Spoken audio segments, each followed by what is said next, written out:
So we need to talk about Judas.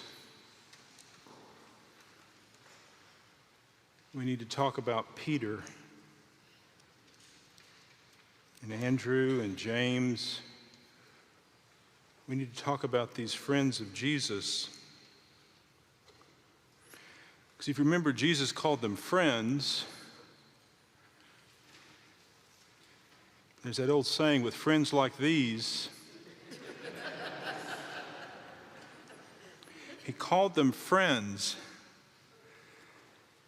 And when he says, one of you is going to betray me, if you notice, pretty much they all said, surely not I.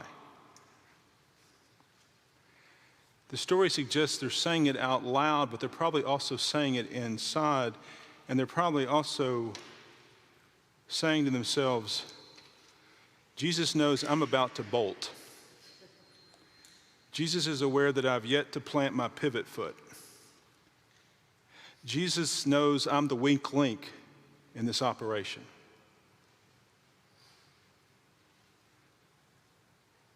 They're all thinking that.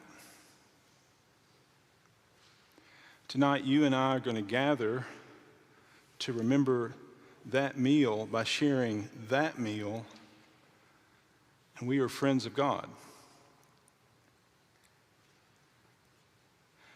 But tonight, it would not surprise me if you also feel like the weak link,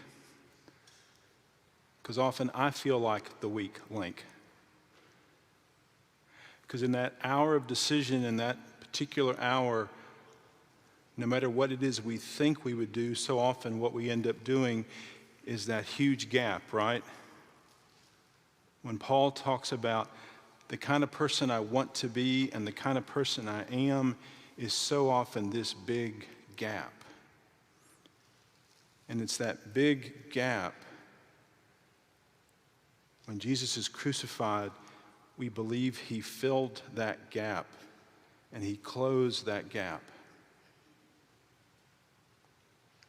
So Jesus is having a meal with the person who's going to betray him, with the person who's going to deny him, and pretty much everyone else is going to desert him. If we think about John standing with the women at the cross, in many ways, the first Eucharist could have just been Jesus and John sharing a meal and letting everybody else just watch. But if you remember this story, when Jesus gets to the cross and he's being crucified, even in the act of the deepest betrayal, the deepest denial, the deepest deserting, he's able to say, Father, forgive them. And when he says, Father, forgive them, my sense is you and I might say, surely not me. Surely you can't forgive me. Maybe you can forgive him, maybe you can forgive her, but surely not me. That's what makes this night so powerful.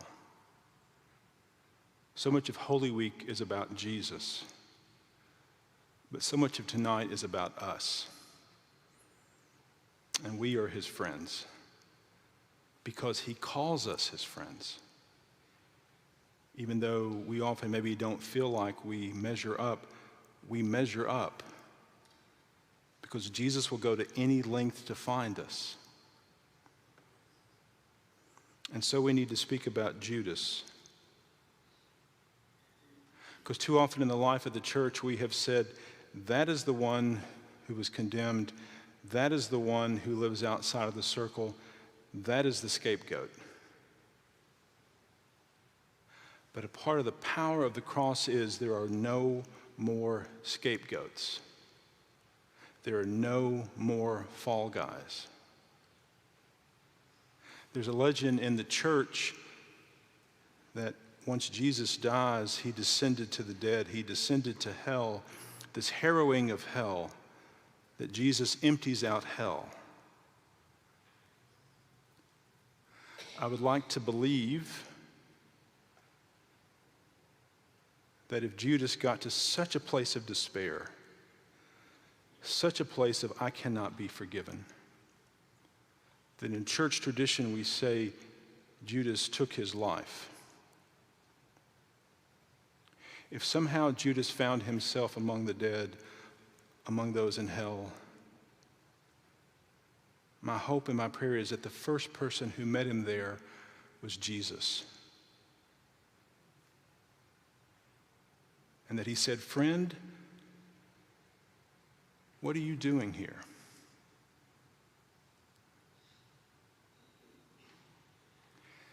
You and I live in a fragile world, but it remains a beautiful world.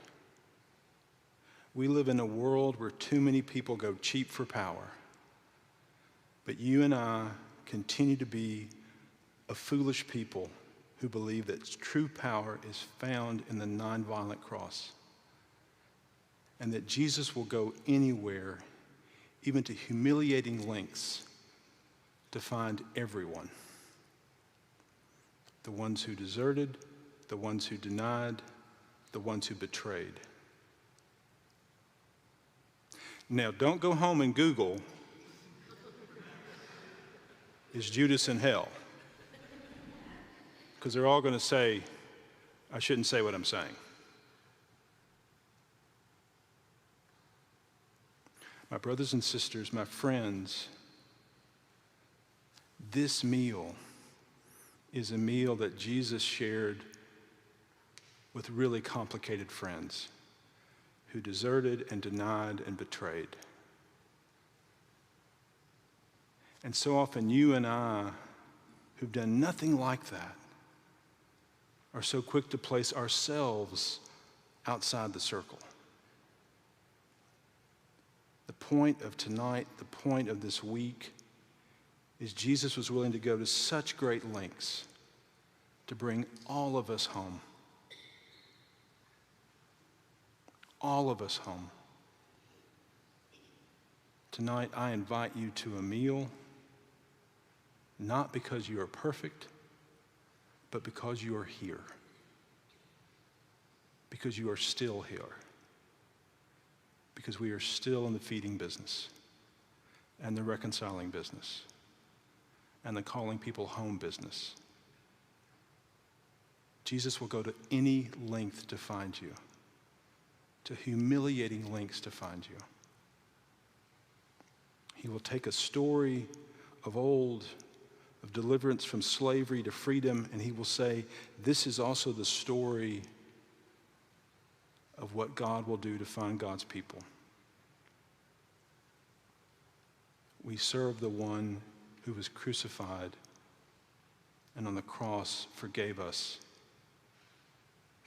then and continues to forgive us now. Join with me in this meal. Not because you are perfect, but because you are here. Amen.